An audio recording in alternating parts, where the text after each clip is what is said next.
Welcome to this next edition of this Corona series, which I have started on request from many of you on the Wednesdays.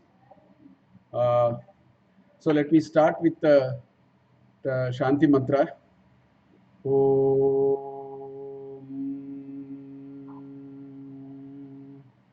Badram Karne Vishunuyama Devaha Badram Pashyemakshabiryajatraha Sthirairangai Tuštuvagam Sastanobihi Vyashema Devahitam Yadayuhu Swasti na Indro Vriddashavaha Swasti na Pusha Vishwavedaha Swasti nastarksho Arishtanemihi Swasti no Brihaspatirdadatu Om Shanti Shanti Shantihi.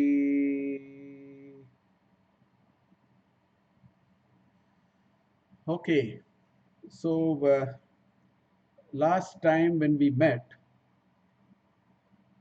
we discussed about the value of a spiritual life. We took about an hour and a half. I was trying to argue why makes eminent sense to be also spiritual in life, in addition to being good in our profession. In fact, I was arguing that being spiritual can only make us even good in our professional pursuits and so on. Now, I was wondering what to do next week. So this thought came to me that to be spiritual, one has to get into spirituality is not about just reading about things. It's not about being very aware of what is told here and there and so on. I think spirituality, as I was also mentioning last time, is all about certain things that we do internally, which means there is a inevitable and a continuous element of practice of a few things.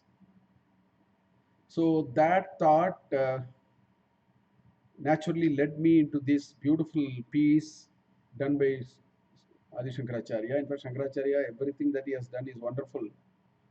So you have to really choose which is good and which is not. It's like that. But as you take a particular piece of Shankaracharya, you must say that is the greatest work. Because that's the way we can talk about it.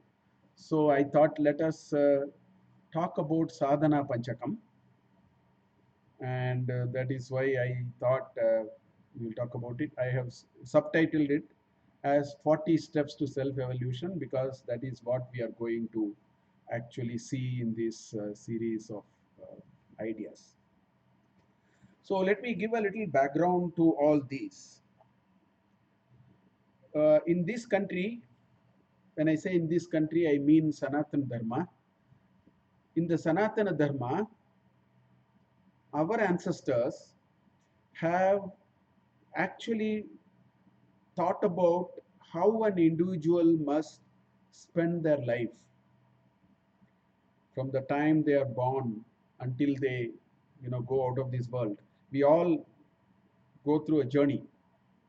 So our ancestors have actually thought about this issue, and they came with a two-dimensional matrix, if I were to call it. I have spoken about it in some of my other satsanga classes, so those who have been attending will quickly realize there are two dimensions to who I am and what I should do in this life. One dimension is called Varna Dharma, and another dimension is called Ashrama Dharma. Now, Varna Dharma says, given my nature, my capabilities, my interests, my psychological construct, what should I do? That's how the whole Varna argument came. Some people have to all the time revel in creating knowledge, talking about knowledge, doing very sattvic things which are all around knowledge. Some people have to, given their nature, administer, drive people, lead them towards a goal. and so on. Some other people would be very enticed by wealth creation. So they would look at everything from a lens of wealth creation, and they will play the role. And through that, they create the wealth for the society and the economy individually and collectively, and so on. And some other people are very happy taking instructions and very nicely executing the instructions. So, given one's psychological construct, one's nature, one's natural inclination towards things, the Varna Dharma is created. That is one dimension. But our ancestors also created another dimension called Ashrama Dharma, which says, notwithstanding whatever Varna that you want to practice and you have to go through, in each of that Varna, you have to go through 4 stages. There is a stage of intense knowledge accumulation called Brahmacharya. I mean, that's the stage of all about skilling oneself very well, whatever is the skill requires for that Varna. It's called the Brahmacharya ashrama. Then Grihasthashram, become part of the society, create this society, support the society, put the knowledge into gainful use, create material wealth, get children, and so many things. So that is the Grihasthashrama. Then comes Vanaprastha when at some stage we should learn to take our hands off also. Enough is enough. I have seen enough of my life. Let me look for things beyond all these materialistic pursuits and so on, and start withdrawing into oneself. So that is the Vanaprasthashram. And of course, Sannyashram is where you give up everything and get liberated from everything in life. So you are crystal clear, pure 24 karat gold and leading to liberation. So they have thought about these two dimensions. So this particular text, Sadhana Panchakam, is such a nice text because there are people who argue that this text provides us all that we need to do in these 4 stages of our ashrama. What should I do during brahmacharya stage? What should I do during being a grahastha ashrami? What do I do when I get into vanaprastha ashram, and so on? So that is one way many people have argued about this uh, text, and therefore it provides a set of beautiful ideas which perhaps take us through this journey of being a very young boy, being a very good student, being very gainful professional or sorts, being useful to the society, then start self-reflecting, then identify the ultimate truth of life. I think in some ways this text has given all those. So that is something very nice about this text.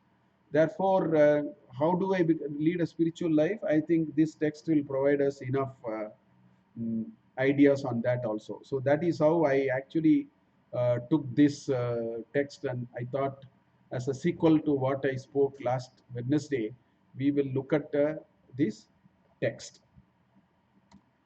Now, so the text is titled Sadhana Panchakam. As I told you, this entire Varnashrama Dharma is central to our living and to our self-evolution. Therefore, we need ideas on this. We need people to tell us. We need ideas. How do we go through these different stages of our life? So that is one way to look at this text. Now, this text is called Sadhana Panchakam. So there are 2 words here, Sadhana and Panchakam. So I think we need to sort of get it clear. See, there is this Triputi. In everything that we do, there is a Triputi. It's like 3 legs of a tripod. Our life is always, anything that we do in our life has this tripod. So here is those 3 tripods that I have. One of the 3 tripods that I have mentioned here. Sadhakah, Sadhyam, Sadhana. So this is one tripod. This whole tripod is about accomplishment. This is a tripod for accomplishment. If you ask me, give me another example of a tripod, then you can say, one can say karta, okay, karyam, karanam. This is another tripod. This is a tripod for doing. Karta is the doer, right? Karanam is why you are doing it, what you want to achieve by it. And Karanam is the process or the way by which you do. So there is something called this tripod. So here there is this tripod of accomplishment. So what is this tripod? A tripod talks about a doer, a destination for the act, why we are doing, and a process. This is called the tripod. So here, sadhakaha is one who wants to accomplish. He is a sadhaka. Sadhakaha is the doer or the accomplisher. Sadhyam. Sadhyam is that which was attained or that which was accomplished. That is called sadhyam. And sadhana. Sadhana is the process of doing it. So essentially, what is this trying to say? It says that I will tell you the process of accomplishing what you need to accomplish in life. And what we need to accomplish in life, Sanatana Dharma says that what we need to accomplish in our lives is to liberate, is to become free from the clutches of so many limitations that we go through. You call it as moksha, mumukshutva, whatever you want to call it. So that is why this is called Sadhana Panchakam.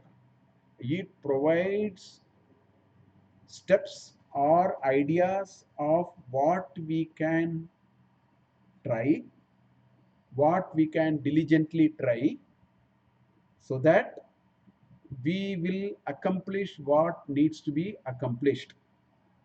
So that is what this whole text is all about. And it is a Panchakam. Panchakam, 5 verses. That's why it is a Panchakam. So some people also call it as Upadesha Ratna Panchakam, because it is pearls of Upadesha put down in 5 slokas. So some people call it is also Upadesha Pancharatnam. Pancharatnam, they say, the pearls. Upadesha Pancharatnam. Anyway, so there are 5 verses in this beautiful piece. And as you know, each verse has 4 lines, which make it one verse. And each line has one half. So essentially, we are talking of 8 halves now. So essentially, what is happening is in each of this half part of each line, there is an instruction. So that's how these 40 instructions come. So there are 40 instructions. Now, there are some historical sort of narrations as to when did Shankarcharya do this. Apparently, towards the end, meaning, he lived after all for 32 years, which means towards the end of his, before he attained Siddhi, his disciples asked him, can you please summarize your instructions and give us in a very concise way? And that is how apparently Shankaracharya has put together. So in some ways, what we are seeing here is like a keywords of Adi Shankaracharya's work.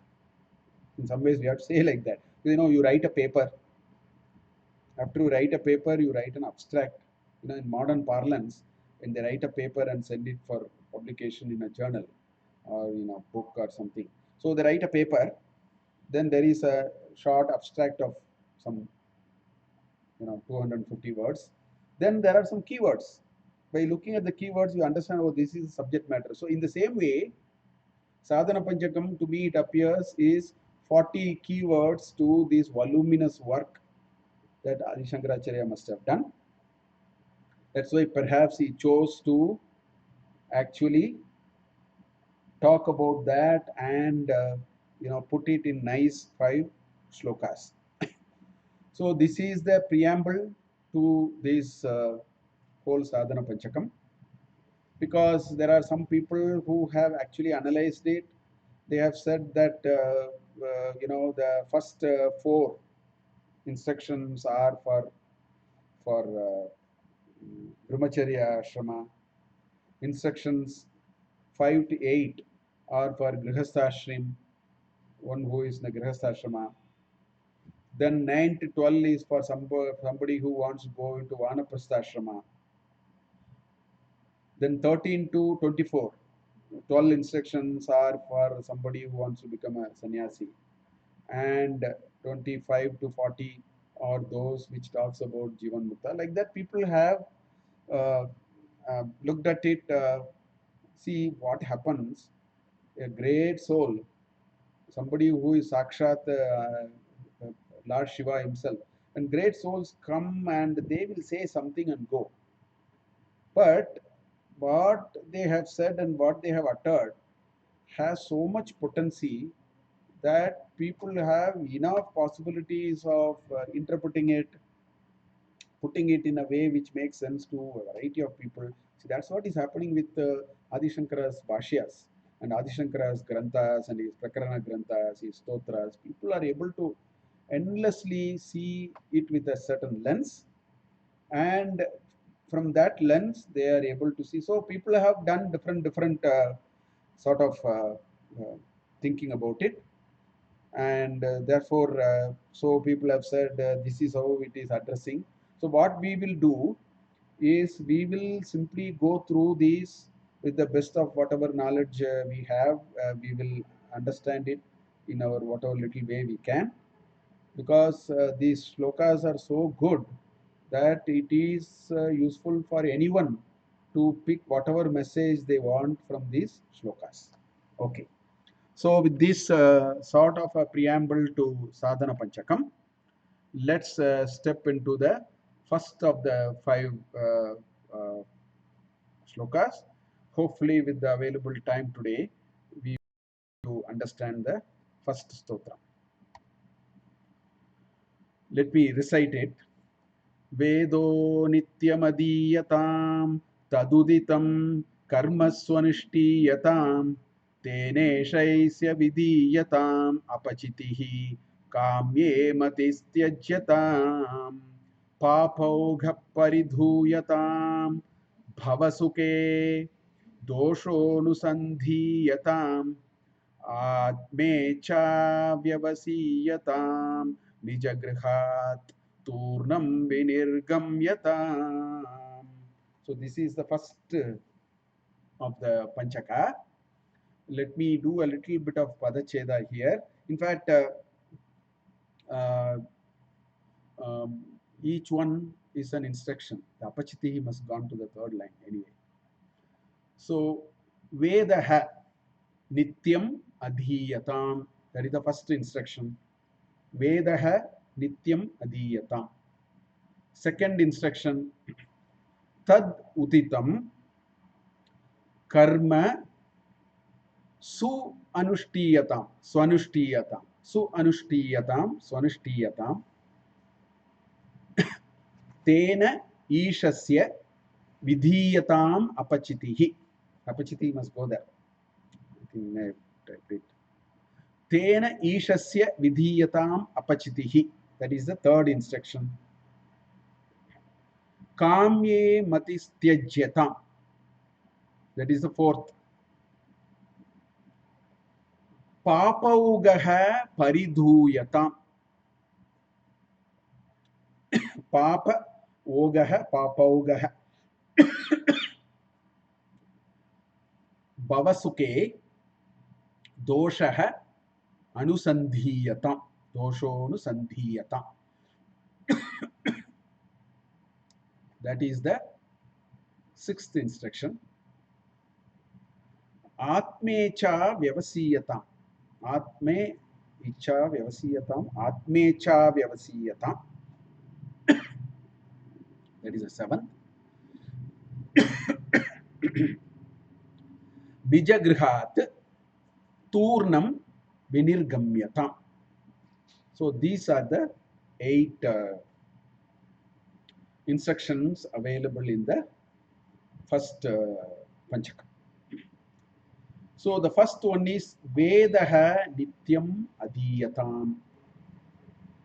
Now this word Nityam, some people understand Nityam as daily. That's a popular understanding. Now let me tell you, Nityam is not just daily. I mean the correct meaning, if you look at Nityam, Nityam is permanent. There are certain things which have to be done forever. It's not about the frequency. For example, you will take bath perhaps once a day. So that Nitya daily is fine. But you will eat probably 3 times. Some people may eat 4, 5 times also. I'm okay. Minimum 3 times a day. So it happens 3 times a day, but it is Nityam. Nityam means permanent. You will do it. Once in 15 days, you may have a bit of a, upavasa and all that, but it's a Nityam. So Nityam means always, forever. Nityam is not necessarily suggesting a daily routine. In some cases it may be daily. Some cases it may be twice a day. Sandhya Vandana Karya is a Nitya Karma, but Trikala Sandhya Vandana. It is 3 times a day. So Nityam does not mean daily. Nityam means permanent. So what it says, Vedaha Nityam Adhiyatam. Please read Veda forever. In a very practical sense, every day if possible. Or at least once in a week, once in 2, 3 days, whatever. The first instruction that Shankarcharya gives is, you please read Vedas. The question is why?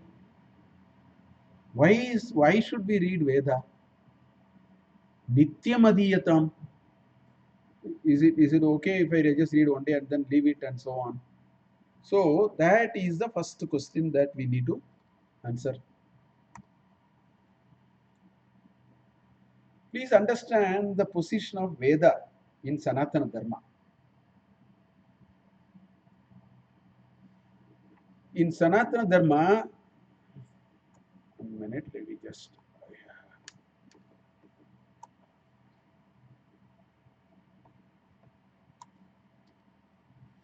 In Sanatana Dharma, that which cannot be understood. See, there is something called, evidence. There is something called evidence. How do you establish the existence or presence of something? So we have what is called pratyaksha. I mean, you have to see it in front of you. Pratyaksha, there is, you are able to see certain things in front of you. So therefore, you can say it is there. Or anumana. There is smoke coming there, vanniman. Adri. So, you Parvatam Vanniman. So you see that there is smoke. Since there is smoke, you come to an inference that perhaps there ought to be fire. You need some way. But there are certain things which you cannot use any of these methods of gaining knowledge, establishing the existence of something. I have given few examples. Atma or Brahman, Jivatma, Paramatma. You cannot find it by Pratyaksha. You cannot find it by Anumana. You cannot find it by Arthapati, Upalabdha, nothing. All those methods won't work. Punya and Papa. You cannot find it direct. It is neither Pratyaksha nor Anumana, nothing. These are called Adrishta. Drishtam means that can be seen. Adrishtam is that which cannot be seen. So Punya and Papa. Swarga and Naraka, who has seen? We have not seen. In this, when we are here, we haven't seen. So there are many things which cannot be understood with the available pramanas. The normal pramanas which are used for day-to-day vyavahara in life, Pratyaksha, Anumana are all useful for day-to-day life. But for spiritual life, none of the pramanas are useful. So the only pramana is Veda. We have to recourse to our faith in Veda. Otherwise, none of these can be established, cannot be accepted. That is why we need to first, that's why in Sanatana Dharma, the fundamental building block of Sanatana Dharma is Veda. Because that is the Parama Pramana. All these are Alpa Pramanas. That is the Parama Pramana. Because Papa Punya and all, otherwise, only out of Veda you must be able to understand all the. Therefore, reading of Veda essentially gives us a greater understanding of these things because that is going to help us in the process of self-evolution, not anything else. That's one reason why we have to read Vedo Nityam Adhiyatam. That is ultimate pramanam that I talked about. The other reason is Shankaracharya says, I have quoted this many times in many of my lectures. Shankaracharya in his, Upodgata in Gita Bhashya talks about it. Dvivido vedo hi vedokto dharmaha pravritti lakshano nivritti lakshanascha jagataha sthiti karanam praninam sakshat abhyude nishre. So Veda has all that we need for pravritti and nivritti. For pravritti also, whatever we need in terms of material riches, in terms of happiness in this world as we are living, in terms of having all that material uh, endowments that we need, what kind of things we have to do, everything is established by Veda in the Karma Kanda. Then Nivritti Lakshana in the Jnana Kanda. So it is important for us to have a balanced life. See, today in modern living, I'm sure you will all agree with me. In modern living, it's all about pravritti lakshana. Nivritti lakshana is just a time pass. I think people are overly engaged in how to make money, how to grow the money. Do you put in this asset class? Do you put it in you know um, shares or mutual markets, or do you go to future? This is what we are doing. And how do I get a promotion? How do I make more money? How do I buy the second car? How do I buy the second plot? How do I buy a let us say a farmhouse? This is how it looks like. This has captured a great deal of imagination and time, which means we are half baked. Whereas a reading of Veda will give us the important understanding of the balance that we need between pravritti and nivritti. That's why Shankaracharya says Vedo Nityam Adhiyatam. Okay. Now, what is this Veda? And I would broad base this understanding of the word Veda because one way to understand Veda is Veda has a certain, it has some 14 parts. So I will now first talk about it and then broad base it. Veda has a 14-part knowledge. It's called Chaturdasha Vidyasthanam. Our ancestors have Veda and the entire knowledge, not just Veda, everything is sprouting out of Veda in some ways. So that is called Chaturdasha Vidyasthanam. So what are all these? First of all, you have what is called Shruti, that which is heard, because they are no authorship, they are Apaurusheya, and they are all what seers have seen for themselves. Now, many people ask me, sir, how is it possible? What are you talking? I mean, this looks so unscientific. Mantra Drishtaraha, Vishwamitra saw the Gayatri mantra. What do you mean? Mantra will, pop up like this in front of Vishwamitra? No, that is not the meaning. Many people have not understood the word, what is called, Mantra Drishtara. I will take a scientific example, then you'll understand. In 1687, Sir Isaac Newton found gravitational force. Now, there are two things we have to understand. One, gravitational force existed before that also. Nobody talked about it. We never had a science book in which, if there was a science book, nobody talked about gravity. Right? So just because he discovered it in 1687, it doesn't mean gravity did not exist before. This is the first point I want us to understand. The second point, when you say Newton discovered, he is actually a mantra drishtara. What do you mean? He actually saw the force in front of him which you and I did not see, or whoever was at that time did not see. So what do you mean by seeing? Seeing meaning deeply contemplating some observations, deeply experimenting it in their own mind, even outside, inside, and all that, and finally coming to a conclusive understanding of a knowledge that was revealed. And then Newton can write first law of gravity, second law of gravity, third law of gravity. This is exactly what our rishis did. So Gayatri Mantra, so I cannot ask, did the first law of gravity popped up for Newton? To every action there is an equal and opposite reaction. Did he appear in some words? No. He is a Drishtara. So in the same way, Vishwamitra, when he saw Gayatri Mantra, which means he did deep contemplation, he did deep observation, and this idea which already existed, as much as gravitational force existed, revealed to Vishwamitra. That's why it's called Shruti. So there is no authorship. It is only he presented it. In modern parlance, they take authorship. Our rishis were so benevolent. They say we won't take authorship. We will only say what we observed. We are telling you. So that is called Shruti. The entire, it has Samhitas, Brahmanas, Aranyakas, and Upanishads. The Samhitas and Brahmanas are largely pertaining to the Karma Kanda. Particularly Brahmanas is more Karma Kanda. And Aranyakas and Upanishads are Jnana Kanda. Some of the Upanishads are also in the Samhita portion and all that. I mean, broadly, you have all these. You have Jnana Kanda and the Karma Kanda very nicely written down in. This is one part of knowledge. Then, in order to read the Veda properly and understand, you need Vedangas. You need Siksha, which talks about pronunciation. Then Vyakarana, which talks about the grammatical structure. Then Chandas, because the entire Samhita portion is Padyam. It's all in poetic form. So you need Gayatri, Trishtup, Anushtup, Brigati, Pankti. There are 7 meters. Chandas, Vedic Chandas. Unless you know it, you cannot make sense of it. Then Nirukta, there is a Vedic dictionary. The words which are used in Veda are not used in Bhasha, in Vyavahara.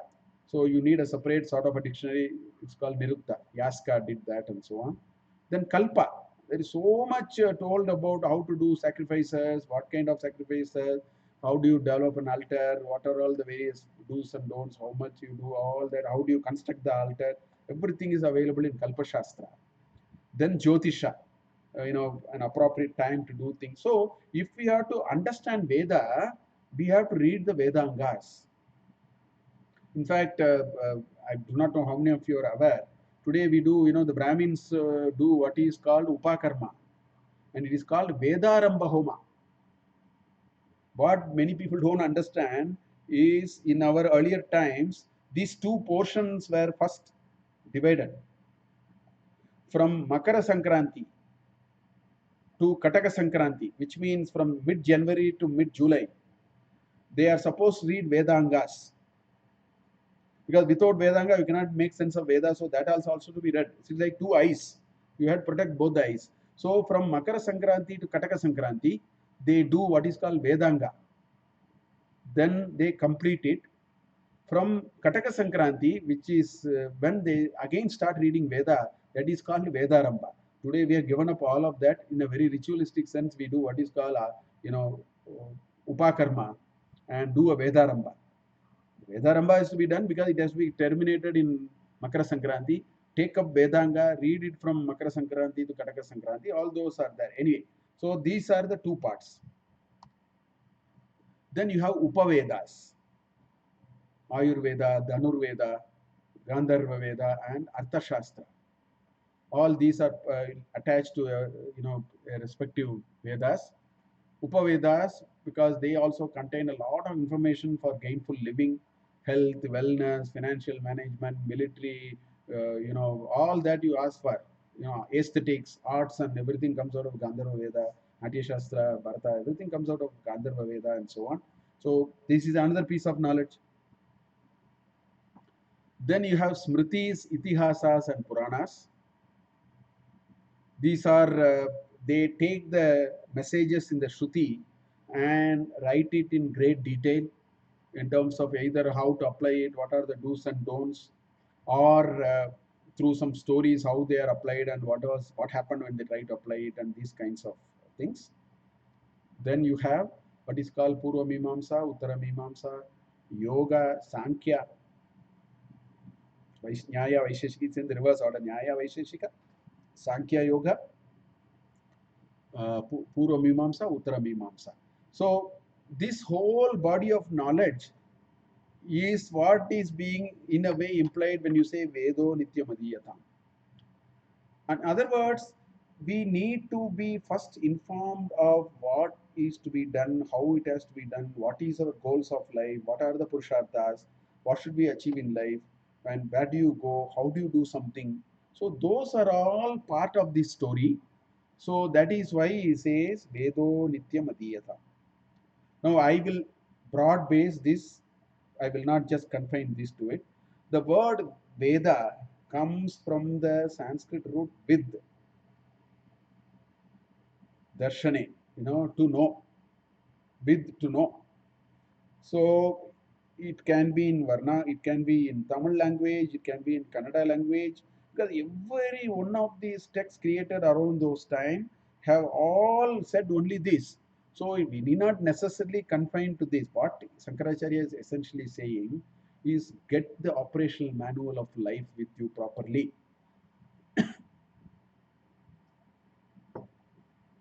Get your operation manual for a small for cell phone. You get a 20 pages and people want to read it so that they can put it to good use. What to speak of this whole body and life and so on. This is an operation manual. So he says, please regularly read it, consult it, go back to it. Different things have to be read at different times. Please do that. So that is what he says, Vedo Nityamadiyata.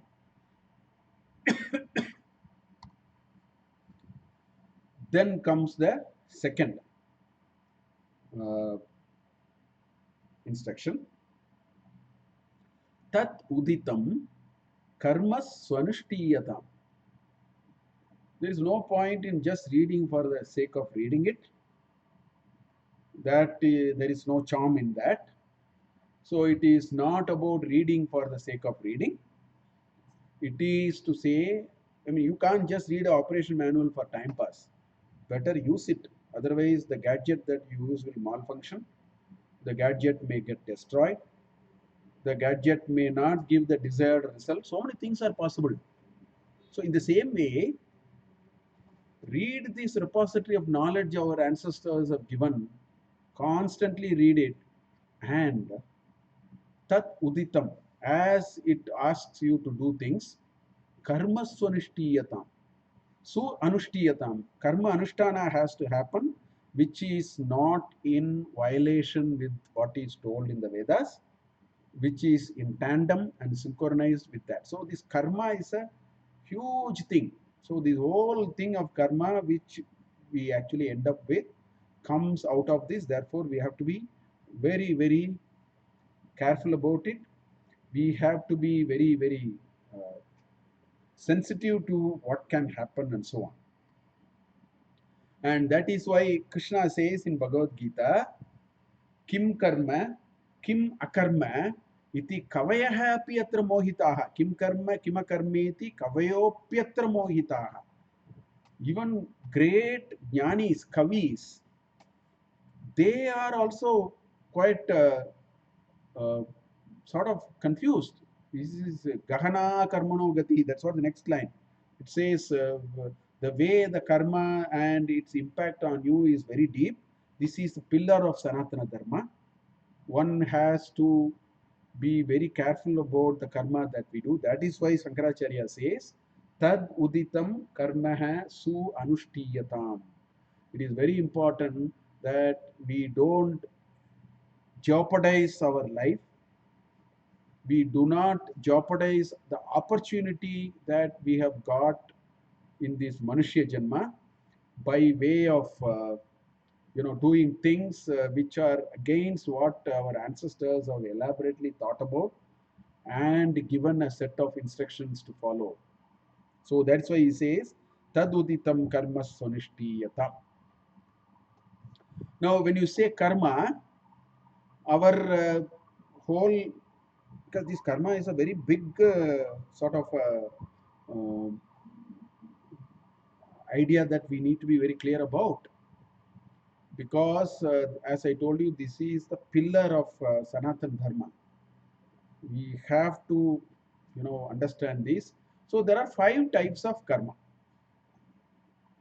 The 5 types are Nitya karma, Naimittika karma, Kamya karma, Nisheda karma, and Prayashchitta karma. Nitya and Naimittika are called Niyata karma, because Krishna also says Niyatam karma kaunteya, right? He says Niyatam kuru karmatvam karmajyayo hi akarmakaha. There is a shloka in chapter 3.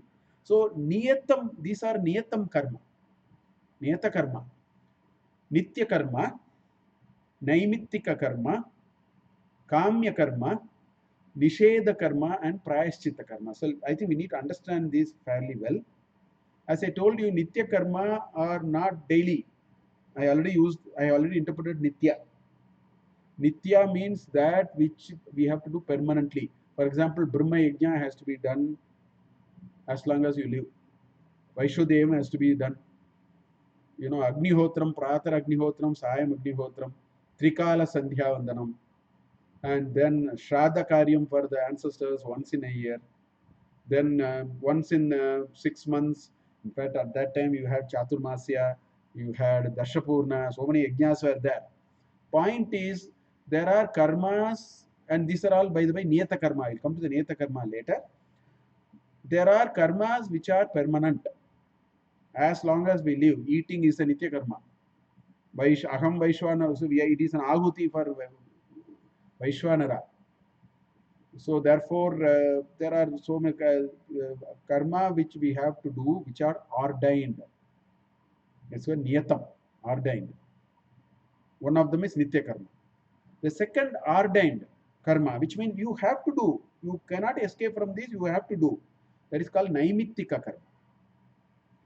Naimittika karma are those which are to be done because that is has to be done. They don't come in a regular frequency. See, Nitya karma, what happens is there may be a fixed cycle in which the karma has to be done. A Naimittika karma is one which is not necessarily done in exact cycle of every month, every 6 months, every day, 3 times a day. It's not like that. But these are things which are have to be done.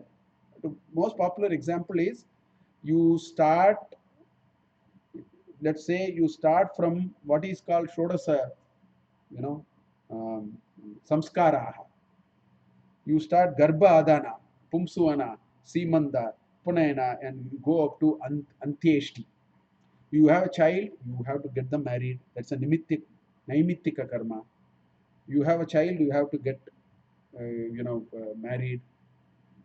So there are certain activities which are done because you play a role, you have a responsibility, therefore it has to be done, right? Some of the activities which we have to do on account of a certain professional thing that we have to do are Naimittika karma. They are ordained karma because that's a role we have to play. So that is called Naimittika karma. These two, nobody can escape.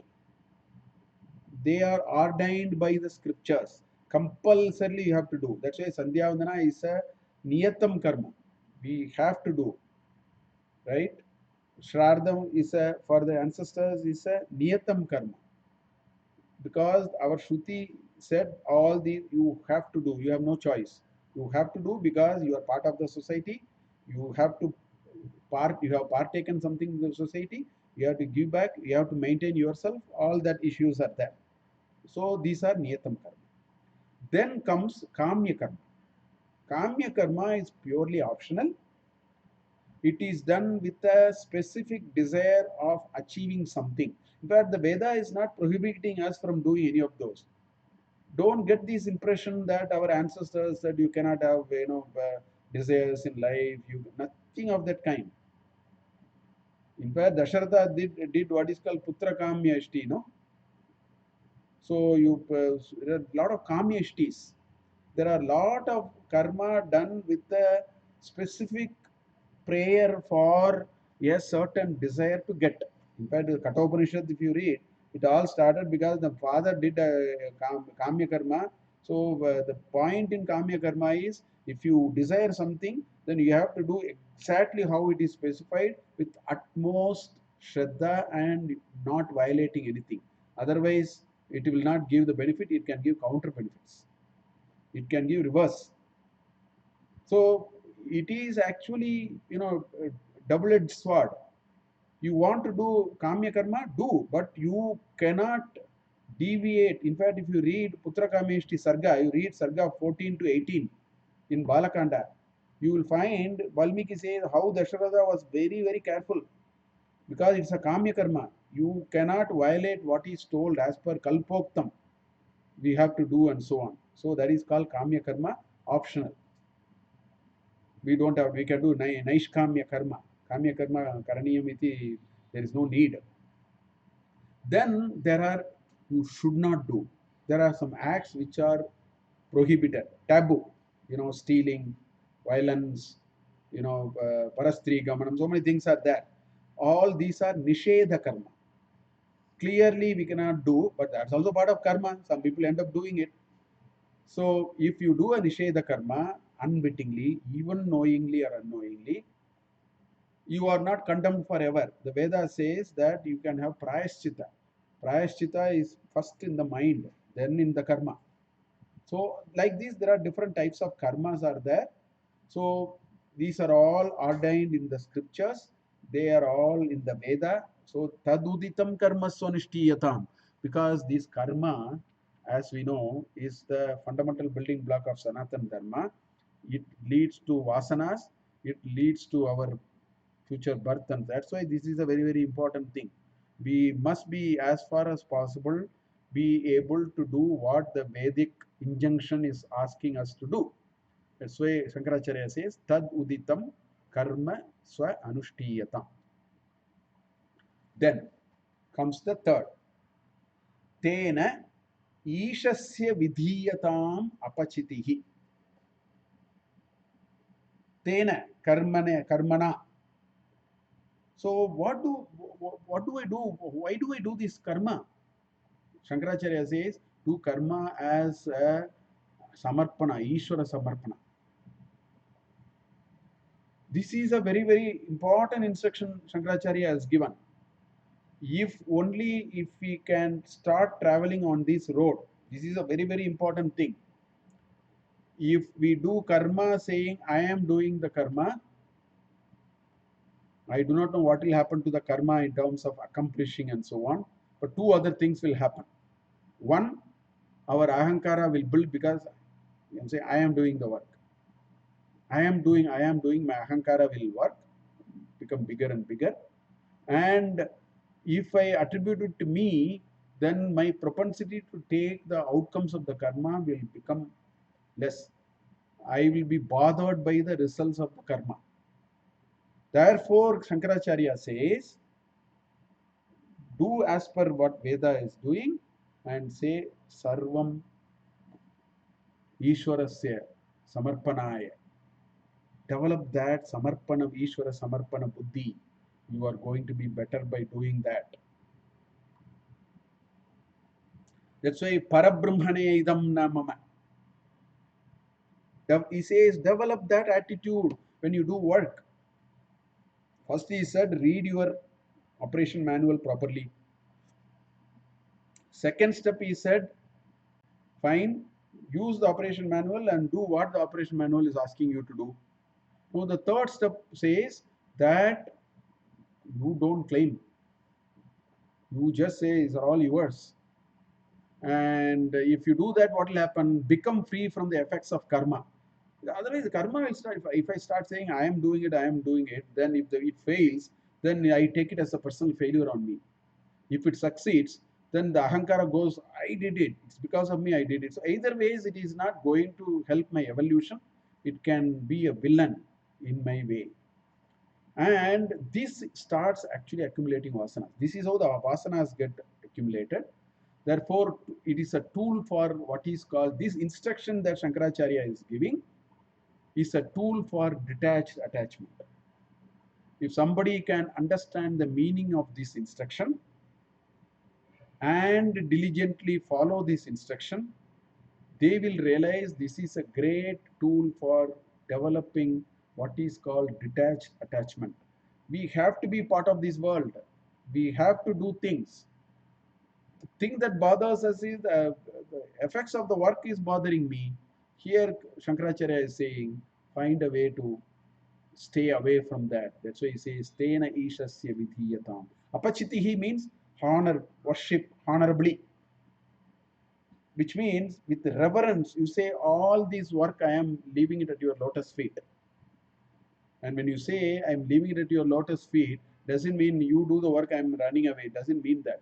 When I say I leave the work at your lotus feet, that means that I put all my mental and physical effort and now I have left everything at your feet. Which means when results come, I have a prasada buddhi.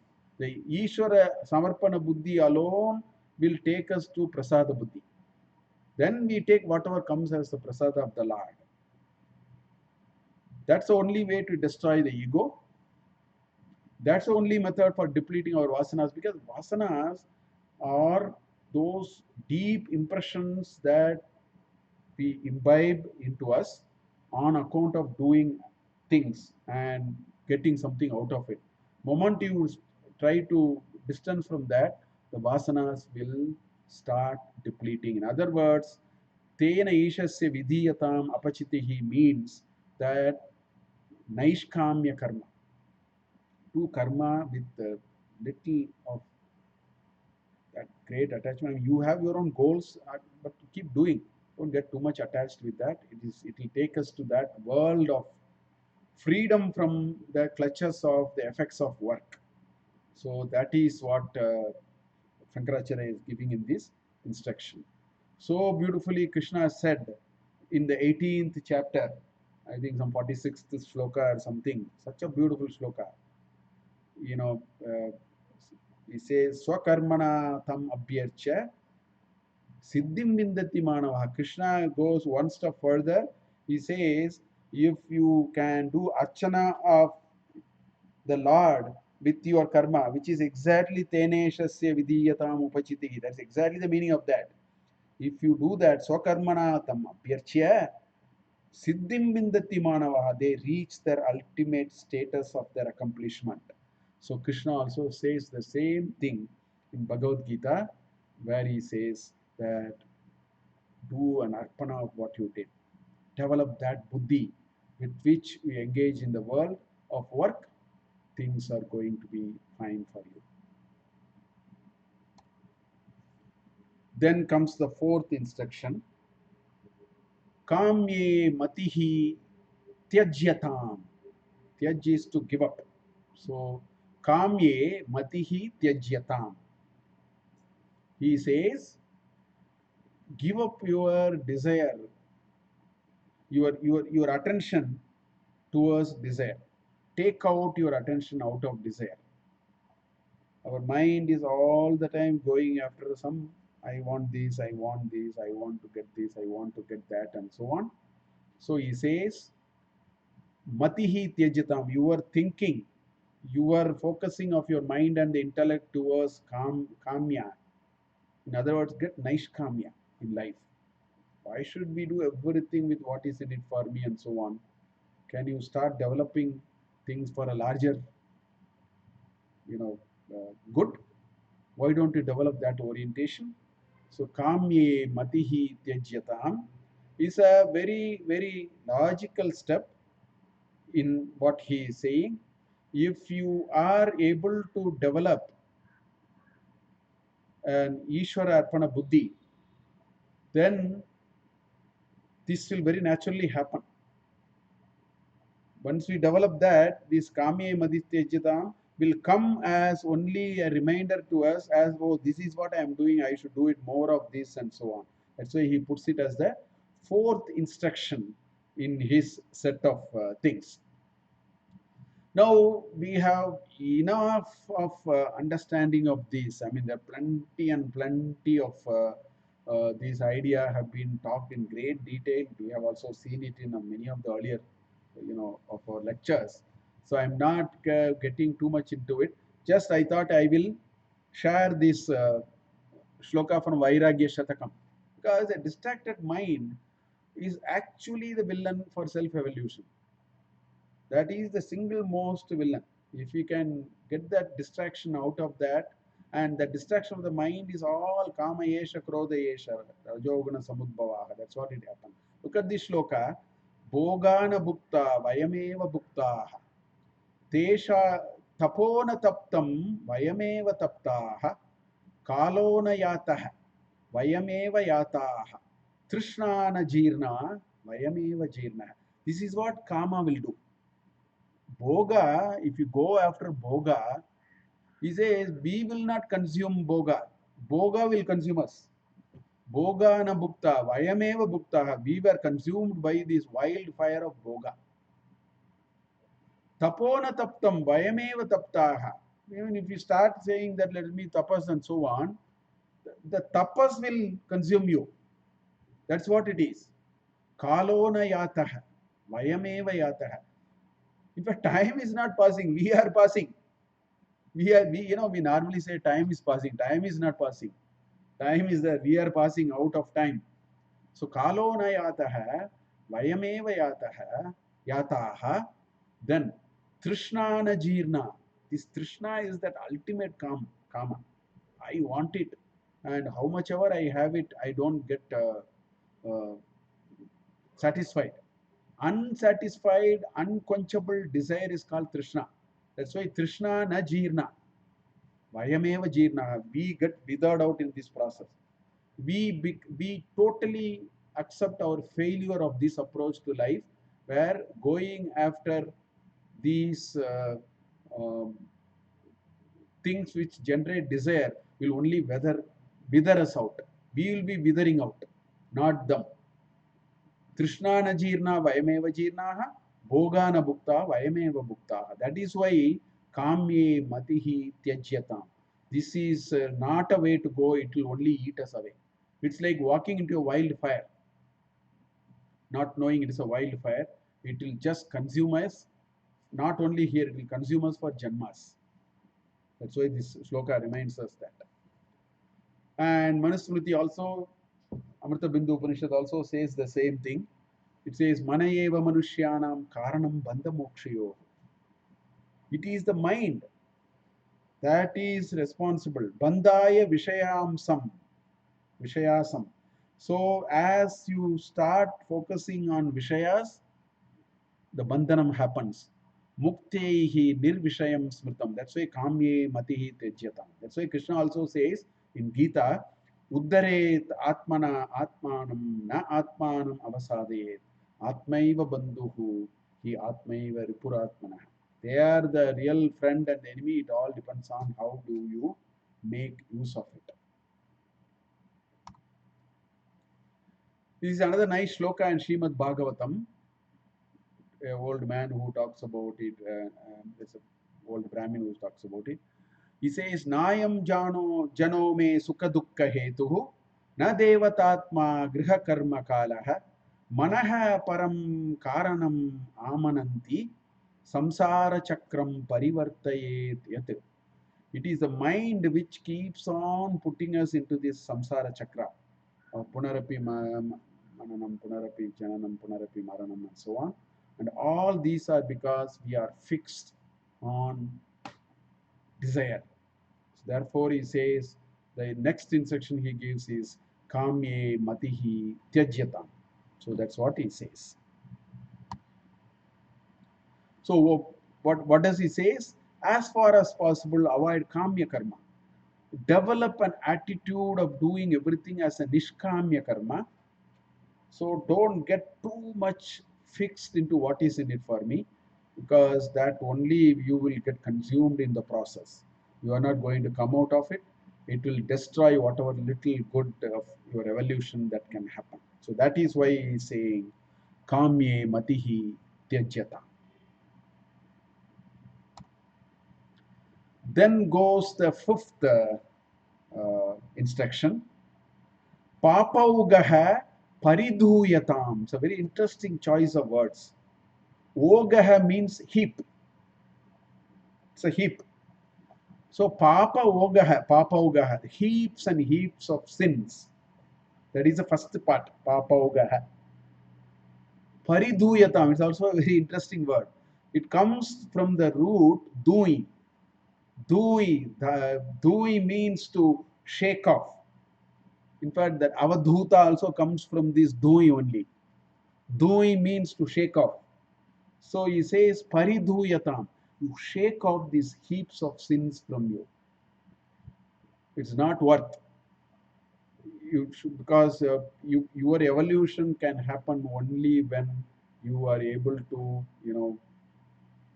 come out of these heaps and heaps of sins, because we don't think about it very seriously. We keep running life telling all kinds of um, uh, every kind of reasons to say why we have to. So we never think about all these. So this is a very interesting shloka. So he says, shake off the heap of sins from oneself. That is a kind of a word that he is using to describe this particular instruction. Look at this shloka. This is a very interesting shloka. It comes in Mahabharata. I think Duryodhana or somebody says, I think, Punyasya palamichanti, punyam nechanti manavaha. Na papa palam ichanti, papam kurvanti yatnataha.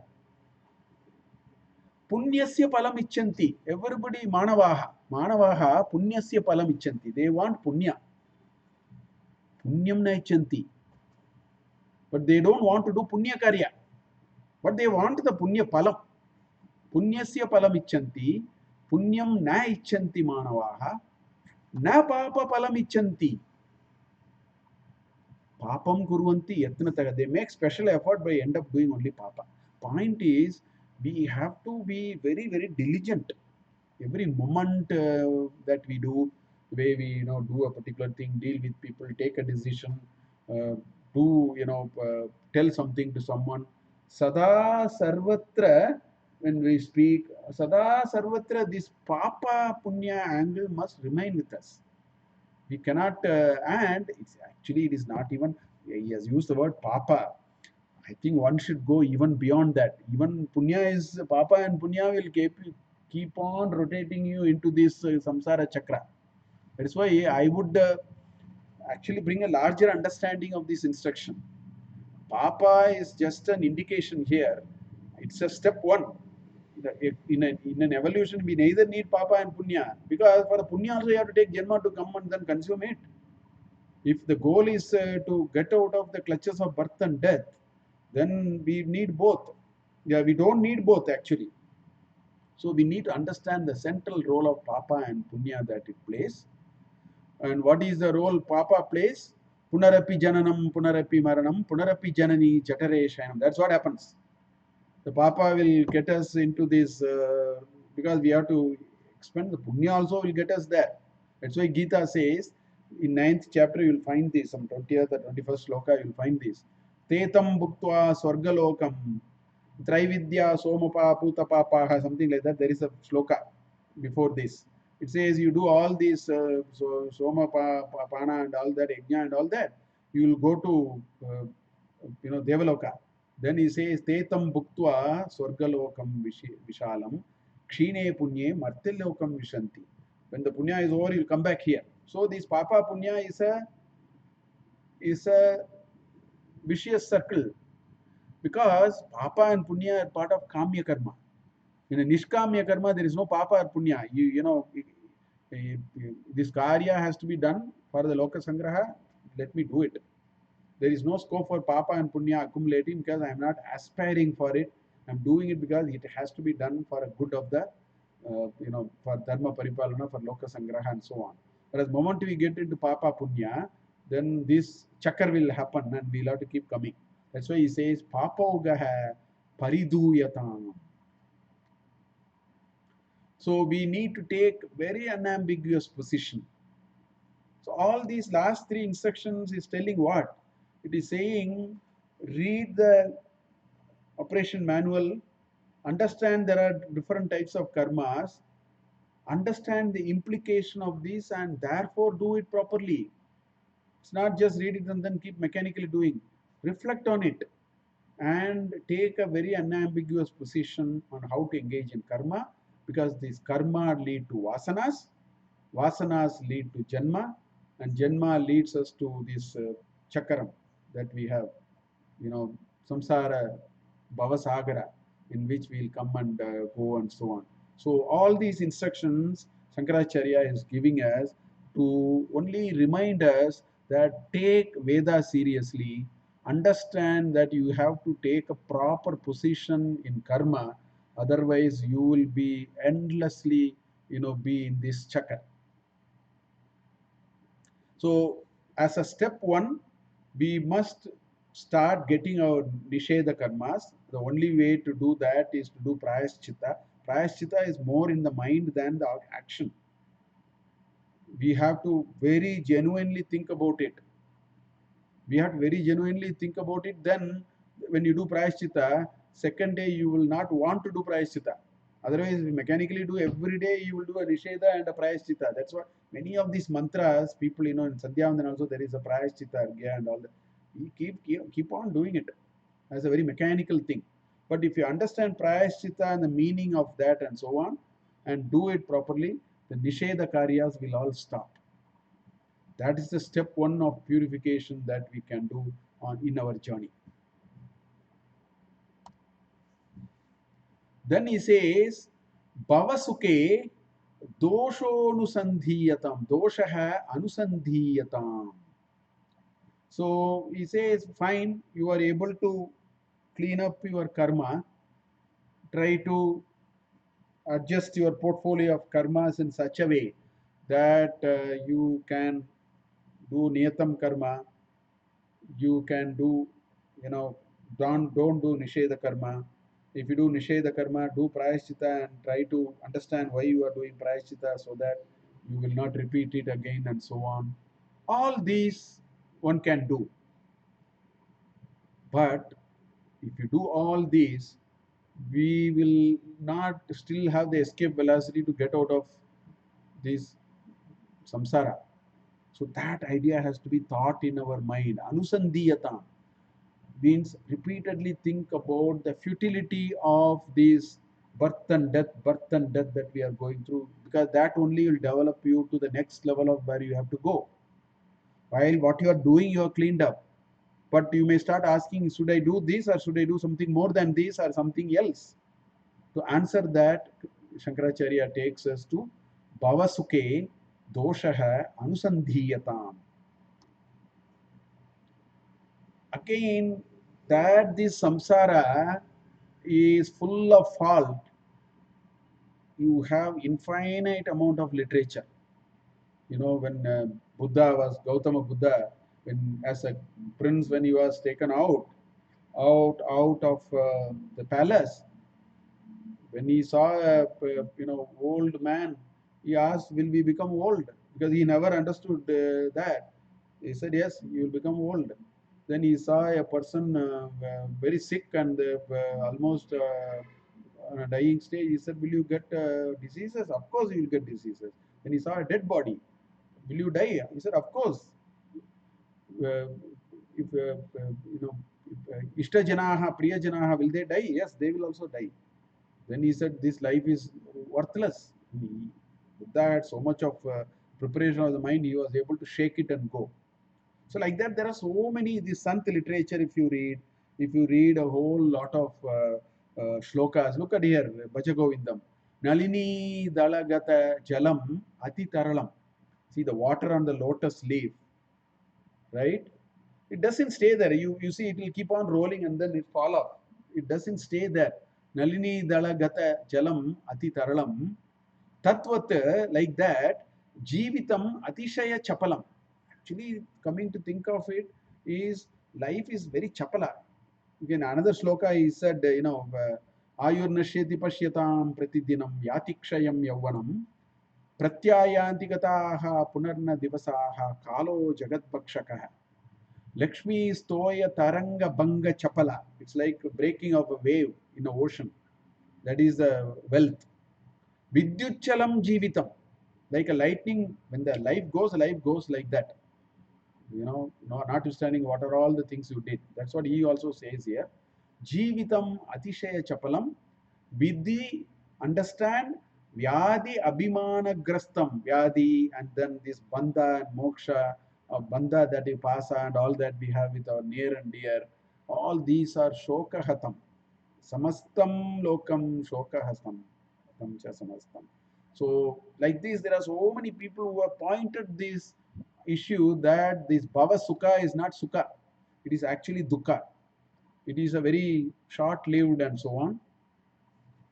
That's why Krishna also in chapter 13, he talks about Janma Mrityu Jara Vyadhi Dukkha Dosha Anudarshanam. And please understand these are infirmities or these are wrong things, fault lines in our life. Please understand this. So Shankaracharya says, Bhavasuke doshaha anusandhya. Please understand that what I am going through is not a good thing. There is something inherently defective. See how if you have a machine or if you have an instruction manual which is defective, the moment you know it is defective, you will just throw it. Meaning, you will say, let me look for the right kind of instruction. We look for the right kind of a gadget and so on. So that is what he is saying here. Now, why is this Bhava Sukha is dosha? These are some of the aspects of our life. First of all, it is not permanent. Now, with Corona, we can understand it as it is so blindfolded. Doesn't bother whether you are a developed nation or a developing nation. Doesn't bother whether you are a male or a female, whether you are old or young, whether you are inside or outside, whether you went this way or that way, whether you are poor or rich. Nothing. Life is not permanent. That's the first fault line. That's what in Yaksha Prashna. Ahanyahani bhutani gachanti amalayam seshaha stavaram ichanti kimascharyam ithaparam. That's what Yudhishthira said. I mean, it's so impermanent, but people think it is permanent. We have to understand that it is impermanent, and second, it will undergo changes with time. It keeps on changing, mood swings, your understanding of life, everything changes. And jatasya hi dhruvo mrityuhu. If you are born, you have to die. This is the only guaranteed thing for you. In between your birth and death, nothing is guaranteed. But for a person who is born, he is told you will die. That 100% guarantee is given. That is the basic design of life. We need to think about it. And lastly, no sense of satisfaction. There's absolutely no satisfaction in anything. Satisfaction is short-lived. Happiness is short-lived. Satisfaction is short-lived. So it is not Purnatvam. It is not at all Purnatvam. It is not Nirantara. It is, it's not Abhyaya. It is Vyaya. It is broken, separated, and so on and so forth. So Shankaracharya says, these are not pessimism. These are the realism that you have to build about your life so that you will understand, oh, if that is the case, let me do something about it. So Bhavasuke Doshaha Anusandhiyatam is the next instruction he gives, because unless you develop this fault line that are existing in our life, there is no motivation to say, what do we do? Suppose if we develop a greater understanding of this, then what will we have to do? That question will come. Fine, I did a little contemplation and so on. Now, what do you want me to do? If I am reasonably convinced of some of these, what should I do? So that comes in the next instruction. But before that, life is not at all rosy. I give you two quick slokas. Arthanam arjane dukkam, arjitanam cha rakshane, nashe dukkam, vyaye dukkam, kimartam dukka vajanam. Everything seems to be, earning is difficult.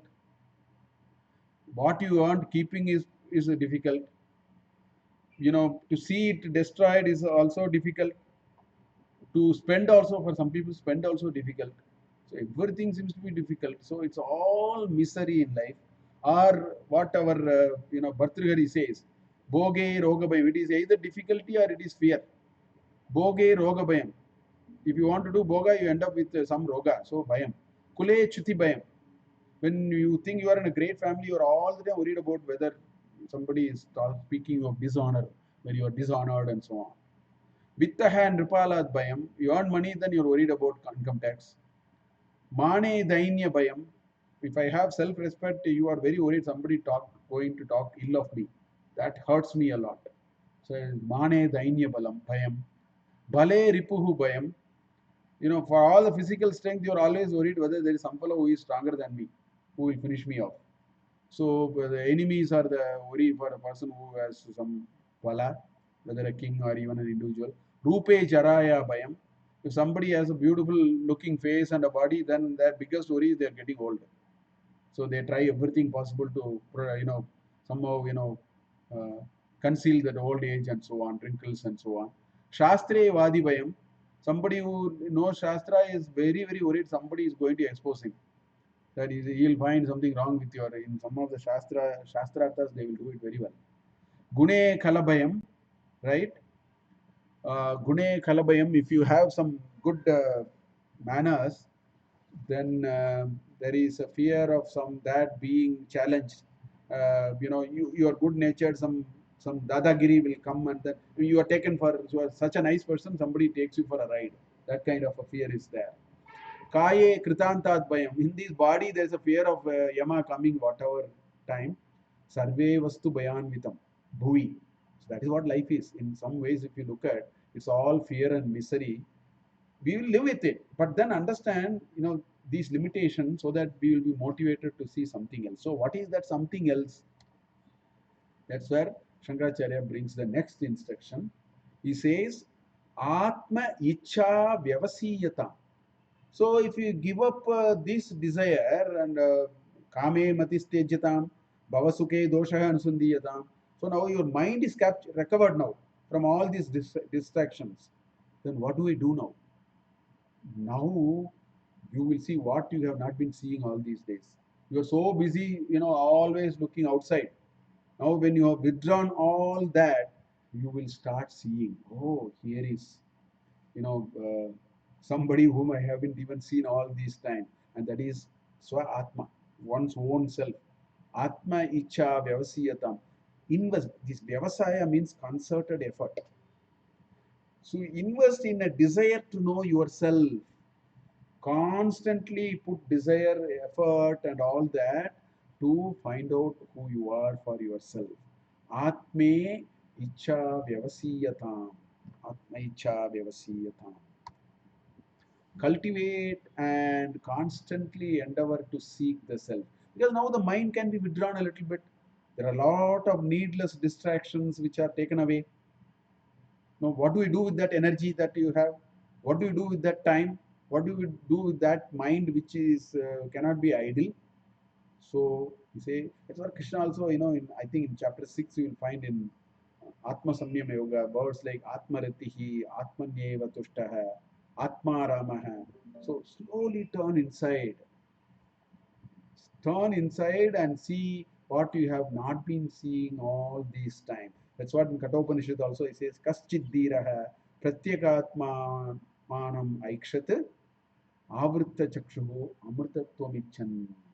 So since the desire started, Kaschid Dhiraha Pratyagatmanam Aikshat, so having seen the need for that seeing the self and so on, Avrita Chakshuhu, he turned his attention inside. Avrita Chakshuhu, Amritatvam Ichan, because his desire was to get liberated and so on. So Shankaracharya says that if you can take the distractions of the mind, try to focus it inside. That's where some, japa, some upasanas, a little bit of meditation, nitya japa. Many of our nitya samskaras are actually meant for all these small little way to try, test it, taste it, and so on and so forth. That's why all these are given. Because self is the ultimate source of happiness and satisfaction. This was the great conversation between Yajnavalkya and Maitreyi. So finally he said, Atmanastu kamaya sarvam priyam bhavati. He said, Atmanastu kamaya putraha priyam bhavati, natu putrasya kamaya. Atmanastu kamaya patihi priyam bhavati, natu patihi, karanaya, like priyam karanaya and so on. Finally he says, Atmava are drashtavyah, shrotavyah, mantavyah, nididhyasitavyah. He says, you have to. Finally, that is what you have to see, you have to hear and contemplate and do deep contemplation. So that is what Shankaracharya is saying, that learn to slowly conserve your mind, take it out from unnecessary things, and with that captured ground, if you leave it idle, it will go back again. It will become idle's workshop also. It will start thinking all weird and fancy things. That's why immediately brings this instruction. Atma Icha Vyavasiyatam. Then he says, Nijagrihat Turnam Vinirgamyatam. So there are three words here. Nijagrihat. Turnam means Jaditi. Quickly. Turnam Vinirgamyatam. Get out. Quickly get out of this own home that you have cultivated for yourself. One's own home that you thought as home to be. Nijagrihat Purnam Vinirgamyatam. Come out of it. So I think this instruction we have to be very careful. He is not saying run away from houses. Just abandon the houses and run away. I don't think that's at all the meaning of this. I think this has a much beautiful sense if you understand the meaning of the word home. When you say Nijagriham, what is this Griham? So we must understand this Griha. There is a difference between Kshetra and Kshetrajna. So the Griha that he talks about is the Kshetra. It is not this physical house. It is not that, get out of this house and then don't tell anybody and run away or all that. It doesn't mean that. It says, understand that you are caged in a kshetram. You are a kshetrajna who is caged into a kshetram. So get out of that cage. So it means get out of that. That is what he means by that. So you understand what is called a kshetram. Chapter 13 of Bhagavad Gita very beautifully talks about it. Kshetram is all that which is available for consumption by the kshetrajna, including the gadgets, the mind, buddhi, ahankar, the people around you, karmendriyas, jnanendriyas, panchatanmatras, panchabhutas, every one of them become a kshetram. That is the house we are in. So try to understand that you have to escape from this house. That is the journey for self-evolution. So what is escaping from this house?